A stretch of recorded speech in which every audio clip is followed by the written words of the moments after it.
Hello everyone, स्वागत है आप सभी का शिक्षा संकल्प के इस ऑनलाइन यूट्यूब प्लेटफॉर्म पर। आशा करता हूं कि आप लोग बहुत ही अच्छे होंगे और बीएड प्रवेश परीक्षा की तैयारी में आप लोग बहुत ही बेहतर तरीके से अभी से लग गए होंगे। साथियों, आज की इस स्पेशल क्लास में हम लोग कवर करने वाले हैं वर्णमाला हिंदी का एक बहुत ही इम्पॉर्टेंट टॉपिक है और यहाँ पर हम लोग पूरे 40 प्रश्नों को डिस्कस करने वाले हैं और ये सारे क्वेश्चन बेहद इम्पॉर्टेंट हैं एग्ज़ाम के दृष्टिकोण से। साथियों, वर्णमाला से जो है 3 से 4 प्रश्न पेपर में पूछे जाते हैं और यहाँ पर हमने जिन भी प्रश्नों को कवर किया है ये सारे प्रश्न जो है आपको बताएंगे कि किस तरीके से पेपर में क्वेश्चन आते हैं। बिल्कुल उसी का पैटर्न बिल्कुल होगा आपका, ठीक है। और जो भी साथी हमारे व्हाट्सएप ग्रुप से जुड़ना चाहते हैं तो वो लोग इस पे व्हाट्सएप कर सकते हैं और यूपी बीएड से संबंधित कोई भी जानकारी यदि आपको चाहिए तो आप लोग इस पर व्हाट्सएप करके जानकारी प्राप्त कर सकते हैं। किसी भी प्रकार का डाउट हो उसको क्लियर कर सकते हैं। आइए शुरुआत करते हैं। हम लोग एक एक करके यहाँ पर पूरे 40 प्रश्नों को कवर करेंगे और बहुत ही इम्पोर्टेंट सेशन होने वाला है। चलिए, पहला प्रश्न यहाँ पर कहता है भाषा की सबसे छोटी इकाई क्या होती है? शब्द, व्यंजन, स्वर्ण, वर्ण।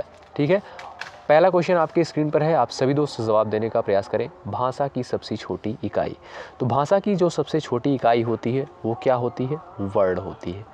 ठीक है, ऑप्शन नंबर आपका डी बिल्कुल करेक्ट हो जाएगा। बहुत सारे साथियों ने जवाब दिया है ऑप्शन नंबर डी, बहुत बढ़िया। इसी तरीके से आप लोग हर एक प्रश्न का जवाब दें। वर्णमाला किसे कहते हैं? शब्द के समूह के वर्णों के संकलन को, शब्द गणना को, वर्णों के व्यवस्थित समूह को। आप लोग जवाब दे सकते हैं। इस प्रश्न का राइट आंसर क्या हो जाएगा बताएंगे। क्वेश्चन नंबर सेकंड आपके स्क्रीन पर है। वर्णमाला किसे कहते हैं? तो वर्णों के व्यवस्थित समूह को दोस्तों वर्णमाला कहते हैं। याद रखिएगा, बहुत महत्वपूर्ण क्वेश्चन है और प्रश्न ये पूछा जा चुका है पेपर में। आगे बढ़ते हैं और क्वेश्चन नंबर तीसरा आपके स्क्रीन पर है। निम्न में से कंठ ध्वनियाँ कौन सी हैं? यानी कंठ से उच्चारित होने वाले वर्ड इनमें से कौन से हैं? आप लोग जवाब दे सकते हैं। 4 ऑप्शन से दिए गए हैं। कंठ से उच्चारित होने वाले वर्ड कौन से हैं? चलिएगा, बहुत ही बेसिक क्वेश्चन है पर बहुत इंपॉर्टेंट है। वर्डों के उच्चारण स्थान से पेपर में प्रश्न बनते हैं। तो क और ख, ऑप्शन नंबर आपका ए बिल्कुल राइट हो जाएगा। क और ख का उच्चारण स्थान कहाँ से होता है? इसका उच्चारण स्थान है आपका कंठ है। ठीक है, ये कंठ से उच्चारित होने वाले वर्ड हैं। आगे बढ़ते हैं और नेक्स्ट क्वेश्चन देखते हैं।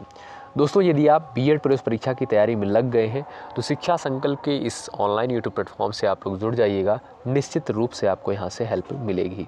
जितने भी कंटेंट दिए जाएंगे सारे कंटेंट विश्वसनीय होंगे। स्थान के आधार पर बताइए कि मूर्धन्य व्यंजन कौन से हैं, यानी मूर्धा से उच्चारित होने वाले वर्ड कौन से हैं। चलिएगा, फटाफट आप लोग जवाब दे सकते हैं। 4 ऑप्शंस आपके सामने दिए गए हैं। मूर्धा से उच्चारित होने वाले वर्ड कौन कौन से होते हैं? आइएगा, फटाफट आंसर करिएगा आप लोग। चलिएगा, तो दोस्तों ट वर्ग के अंतर्गत जितने भी वर्ड आते हैं इनका उच्चारण स्थान मूर्धन्य से होता है। ठीक है, जैसा कि आप सभी को पता होगा अस्पर्श व्यंजन की संख्या कितनी होती है? 25 होती है। ठीक है, अस्पर्श व्यंजन की संख्या कितनी होती है और स्वरों की संख्या कितनी होती है? 11 होती है। ठीक है, और व्यंजन कितने होते हैं आपके? व्यंजन होते हैं आपके 33। ये भी आप लोग ध्यान रखिएगा। तो यहाँ पर पूछता है मूर्धन्य व्यंजन कौन सा है? तो ड और ढ ये जो है आपका, ये मूर्धन्य के अंतर्गत आएगा, यानी मूर्धा से उच्चारित होने वाला वर्ड है। यानी ट ठ ड ढ ड़। ठीक है, ये आपके मूर्धा से उच्चारित होने वाले वर्ड हैं। आगे बढ़ते हैं। क्वेश्चन नंबर 5 सभी साथी देखेंगे। निम्न में से अल्प प्राण वर्ड कौन से हैं? अल्प प्राण वर्ड कौन से हैं? चलिए सभी साथी आंसर देने का प्रयास करें कमेंट बॉक्स में। निम्न में से अल्प प्राण वर्ड कौन से हैं? चलिएगा, तो जो भी साथी ऑप्शन नंबर बी पर जा रहे हैं वो बिल्कुल करेक्ट है। क और ग ये जो है आपके अल्प प्राण वर्ड के अंतर्गत आएंगे। निम्न में से नासिक्य व्यंजन कौन से हैं? श, य, ग और ज। जवाब दे सकते हैं आप लोग फटाफट। क्वेश्चन नंबर 6 का आपके स्क्रीन पर है। सभी दोस्त हमारे सभी प्यारे भाई बहन जवाब देने का प्रयास करें। निम्न में से नासिक्य व्यंजन कौन से हैं? चलिएगा, क्वेश्चन नंबर 6 का आप लोग जवाब देने का प्रयास करें। यहाँ पर नासिक्य व्यंजन कौन से होते हैं? चलिएगा, तो यहाँ पर देखिएगा ऑप्शन नंबर बी आपका करेक्ट हो जाएगा। ईय जो होता है आपका, ये नासिक से उच्चारित होने वाला वर्ड है। यानी अंगा, इया, ड़, न, म, ये आपके वर्ड जो होते हैं ये नासिक से उच्चारित होने वाले वर्ड होते हैं। याद रखिएगा, अंगा, इया, ड़, न और म, ये आपके नासिक से उच्चारित होने वाले वर्ड होते हैं। क्वेश्चन नंबर 7 कहता है ए वर्ड क्या कहलाते हैं? नासिक के मूर्धन्य, ओष्ठ, कंठ, तालव्य। चलिएगा, बहुत महत्वपूर्ण प्रश्न है, पेपर में पूछता है। ए वर्ड जो है क्या कहलाते हैं, यानी इनका उच्चारण स्थान नासिक से होता है कि मूर्धन्य से होता है या ओष्ठ से होता है या कंठ तालव्य से होता है। यानी कंठ और ताल उसे दोनों से मिलाकर होता है। तो दोस्तों यहाँ पर देखिएगा जवाब भी आना प्रारंभ हो गया है। ऑप्शन नंबर डी पर जो जा रहे हैं वो बिल्कुल राइट है। ऑप्शन नंबर डी बिल्कुल करेक्ट हो जाएगा। कंठ तालव्य से उच्चारित होने वाले वर्ड हैं आपके ए और ऐ। बहुत महत्वपूर्ण है, याद रखिएगा, पेपर में पूछा जा चुका है। हिंदी वर्णमाला में अयोगवाह वर्ड कौन से हैं?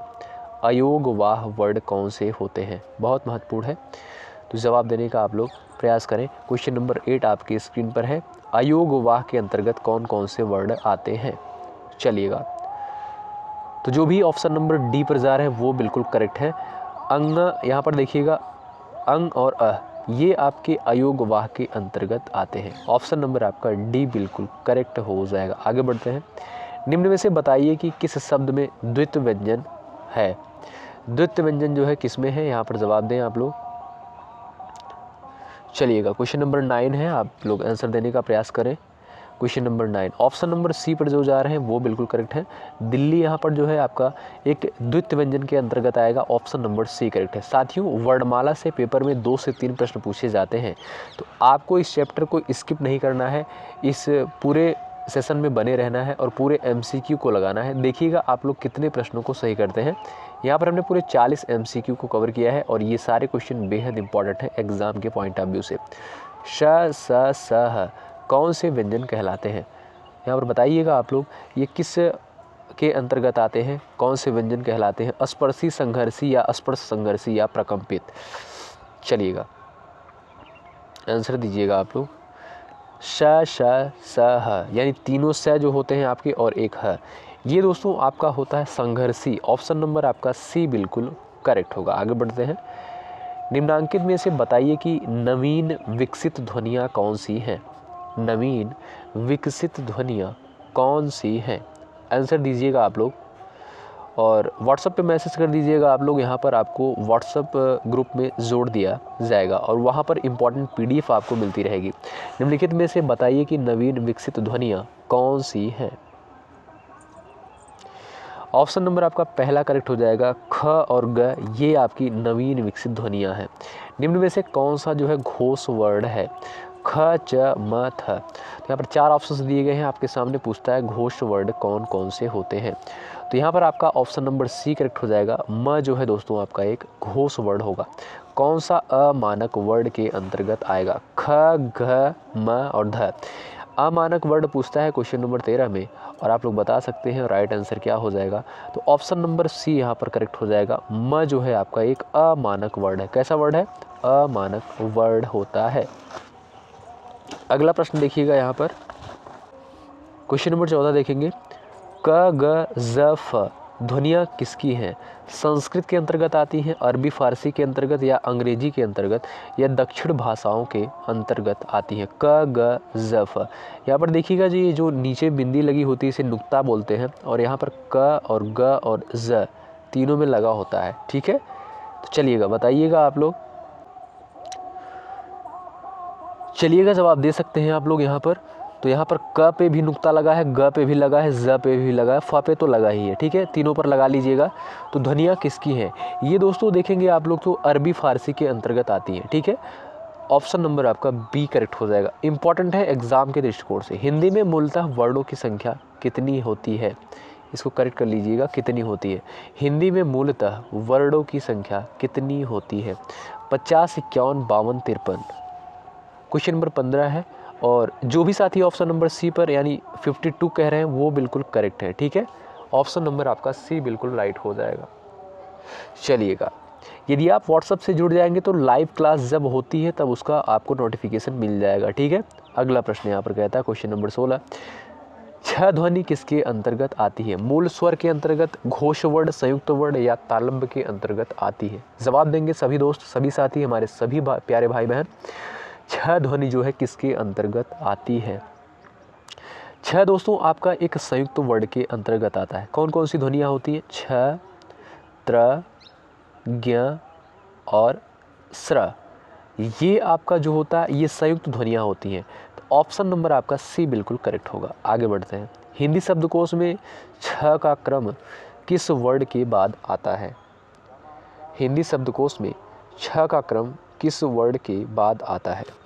ऑप्शन नंबर पहला करेक्ट हो जाएगा, क के बाद। ठीक है, अगला प्रश्न देखिए। ज्ञ वर्ण किस वर्णों के संयोग से बना है? ज्ञ वर्ण जो है किस वर्णों के संयोग से बना है? सभी प्यारे साथी जवाब देने का प्रयास करें।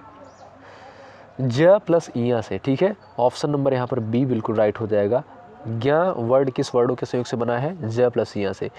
ये प्रश्न पूछा जा चुका है, 2023 में ये प्रश्न आया है। ठीक है, अगला प्रश्न देखिएगा। अघोष वर्ण कौन सा है? अघोष वर्ण जो है कौन सा है?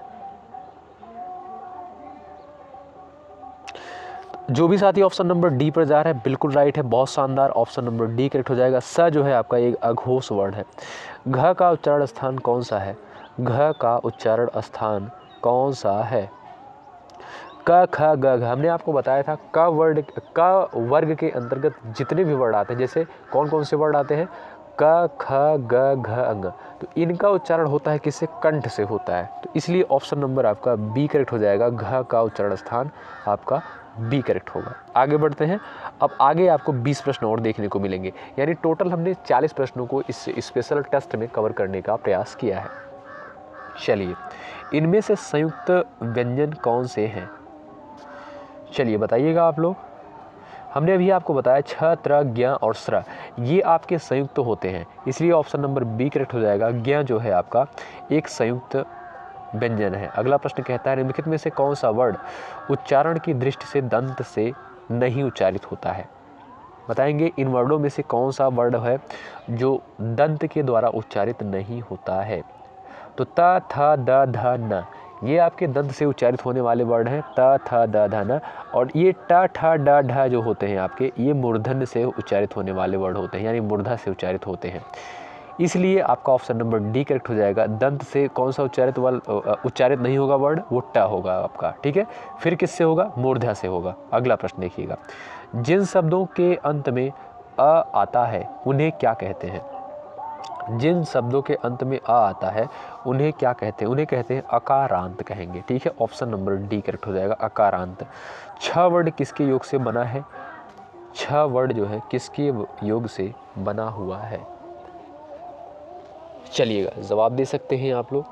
क प्लस श, ऑप्शन नंबर आपका दोस्तों यहाँ पर करेक्ट हो जाएगा ए। ठीक है, अगला प्रश्न देखिएगा। हिंदी वर्णमाला में स्वरों की कुल संख्या कितनी होती है? स्वरों की संख्या होती है दोस्तों 11, और व्यंजन यदि आपसे पूछे तो व्यंजन होते हैं आपके कितने? 33 होते हैं। अगला प्रश्न देखिएगा। निम्नलिखित में से कौन स्वर नहीं है? कौन जो है स्वर नहीं है? क्वेश्चन नंबर 6 का आंसर दे सकते हैं आप लोग कमेंट बॉक्स में। कौन जो है स्वर नहीं है? इया, ऑप्शन नंबर डी करेक्ट होगा। आगे बढ़ते हैं। फिर इया क्या है? एक अनुनासिक व्यंजन है। अगला प्रश्न है ट वर्ग नहीं है। निम्नलिखित में से कौन ट वर्ग नहीं है? ट, ठ, ड, ढ। ठीक है, ट, ठ, ड, ढ, ड़, ये आपके ट वर्ग के अंतर्गत आएंगे, और घ जो है आपका क वर्ग के अंतर्गत आता है, इसलिए ऑप्शन नंबर डी करेक्ट होगा। अगला प्रश्न देखिएगा। हिंदी वर्णमाला में व्यंजनों की संख्या कितनी है? सभी दोस्त जवाब दें। हिंदी वर्णमाला में व्यंजनों की संख्या कितनी है? चलिएगा 32, 34, 33, 36, हमने अभी आपको बताया था थोड़ी देर पहले। ऑप्शन नंबर सी करेक्ट हो जाएगा। हिंदी में व्यंजनों की संख्या 33 है और स्वरों की संख्या कितनी है? 11 है। आगे बढ़ते हैं और नेक्स्ट क्वेश्चन यहाँ पर देखेंगे। निम्नलिखित में से कौन सा पश्य स्वर है? आ, ई, ज और ड। तो जवाब दे सकते हैं आप लोग, और करेक्ट आंसर क्या हो जाएगा आपका? चलिएगा, कौन सा पश्य स्वर है? पश्य स्वर यानी जो जीभ के पिछले हिस्से से उच्चारित होता है। आ, ऑप्शन नंबर ए करेक्ट हो जाएगा। अगला प्रश्न देखिएगा। निम्नलिखित में से कौन अयोग वाह है? इसको आप लोग करेक्ट कर लीजिएगा, अयोग वाह है। जवाब दे सकते हैं आप लोग, करेक्ट आंसर क्या हो जाएगा? तो विसर्ग। ठीक है, ऑप्शन नंबर आपका ए बिल्कुल राइट हो जाएगा। ठीक है, ऑप्शन नंबर ए करेक्ट हो जाएगा। अगला प्रश्न देखिएगा, क्वेश्चन नंबर 11। यहाँ पर है आपका छ ध्वनि का उच्चारण स्थान है, छ ध्वनि का उच्चारण स्थान होता है, बताइएगा। तो च छ ज झ, ठीक है, यानी च वर्ग के अंदर के जितने भी वर्ड आते हैं उनका उच्चारण स्थान होता है तालु से। तो ऑप्शन नंबर सी करेक्ट होगा। अगला प्रश्न देखिएगा, निम्नलिखित में से कौन एक संयुक्त व्यंजन नहीं है? कौन एक संयुक्त व्यंजन नहीं है? निम्नलिखित में से कौन एक संयुक्त व्यंजन नहीं है? तो दोस्तों यहाँ पर देखिएगा, श जो है आपका एक संयुक्त व्यंजन नहीं है, और बाकी छ, त्र, ज्ञ और स्र ये आपके जो होते हैं ये आपके संयुक्त व्यंजन के अंतर्गत आते हैं। अगला प्रश्न देखिएगा, तालव्य व्यंजन कौन कौन से होते हैं? यानी तालु से उच्चारित होने वाले व्यंजन कौन से हैं? तो च, छ, ज, झ, य ये आपके होते हैं तालु से उच्चारित होने वाले वर्ड होते हैं, ठीक है। ये बहुत इंपॉर्टेंट है उच्चारण स्थान। इसकी मैं एक स्पेशल वीडियो बना दूंगा कि उच्चारण स्थान याद करने का एक मैं आपको तरीका बताऊंगा, ठीक है। तो आप लोग उस वीडियो को देख लेंगे तो आपको उच्चारण स्थान में दिक्कतें नहीं आएंगी। मैं मानता हूँ अभी आपको समस्या उत्पन्न हो रही होंगी, चीज़ें आपको याद नहीं हो रही होंगी, लेकिन मैं जब आपको वो वीडियो दूंगा तो उससे आपका सब कुछ क्लियर हो जाएगा, ठीक है। उच्चारण स्थान से संबंधित कोई भी समस्या नहीं आएगी। य, र, ल, ब किस वर्ग के व्यंजन है? य, र, ल, ब ये किस वर्ग के व्यंजन होते हैं? आप लोग जवाब दे सकते हैं दोस्तों। य, र, ल, व ये आपके होते हैं अंतस्थ के अंतर्गत आते हैं, ठीक है। ऑप्शन नंबर सी करेक्ट होगा। अगला प्रश्न देखिए, अनुनासिक का संबंध होता है केवल नाक से, केवल मुंह से, नाक और मुंह दोनों से? तो यहाँ पर आप बता सकते हैं अनुनासिक का संबंध केवल यहाँ पर किससे होता है? तो नाक और मुंह से जिन वर्डों का उच्चारण स्थान होता है वो क्या कहलाते हैं? अनुनासिक वर्ड कहलाते हैं। इसलिए ऑप्शन नंबर आपका सी करेक्ट हो जाएगा, नाक और मुंह। अगला प्रश्न देखिए, अनुनासिक व्यंजन कौन से होते हैं? अनुनासिक व्यंजन कौन से होते हैं? वर्ग के जो है पंचमाक्षर। ऑप्शन नंबर डी करेक्ट हो जाएगा। हिंदी वर्णमाला में स्वरों की संख्या कितनी है? हिंदी वर्णमाला में स्वरों की संख्या है 11 होती है। ऑप्शन नंबर सी करेक्ट होगा। अगला प्रश्न देखिए, कंठोष्ठ ध्वनि का उदाहरण है। कंठोष्ठ ध्वनि का उदाहरण बताइएगा आप लोग। चलिएगा जवाब दे सकते हैं। अगला प्रश्न यहाँ पर आप लोग, हाँ पहले इसका जवाब दीजिएगा। कंठोष्ठ ध्वनि का उदाहरण है और, ठीक है। ऑप्शन नंबर आपका ए बिल्कुल राइट हो जाएगा। आगे बढ़ते हैं और अगला प्रश्न देखिएगा, भाषा निर्माण की इकाइयों का सही अनुक्रम है। भाषा निर्माण की इकाइयों का सही अनुक्रम क्या है? तो राइट आंसर हो जाएगा सबसे पहले ध्वनि, उसके बाद शब्द, उसके बाद पद, उसके बाद वाक्य। ऑप्शन नंबर डी करेक्ट होगा। अगला प्रश्न कहता है, और ये लास्ट क्वेश्चन है, प्रयत्न के आधार पर ल किस प्रकार की ध्वनि है? तो ये दोस्तों आपकी कैसी ध्वनि है आपको पता होगा, पार्श्विक ध्वनि है। ऑप्शन नंबर ए करेक्ट होगा, ठीक है। तो दोस्तों यहाँ पर हमने पूरे 40 प्रश्नों को कवर किया। अब आप लोग बताइए आपने कितने प्रश्नों को बिल्कुल राइट किया है, और ऐसे प्रश्न आपको पेपर में देखने को मिलेंगे, ठीक है। ऐसे ही क्वेश्चन आपको देखने को मिलेंगे और इस तरीके से आप लोग बने रहिएगा। अभी आपको बहुत ही बेहतर चीज़ें देनी है, बहुत बेहतर कंटेंट देना है। आप लोग व्हाट्सअप कर दीजिएगा, ठीक है, व्हाट्सअप ग्रुप से जुड़ने के लिए। और जितने भी साथी होंगे 2025 में जो तैयारी कर रहे हैं बीएड प्रवेश परीक्षा की, उनका एक ग्रुप होगा, ठीक है। तो बहुत बहुत शुक्रिया अंत तक बने रहने के लिए।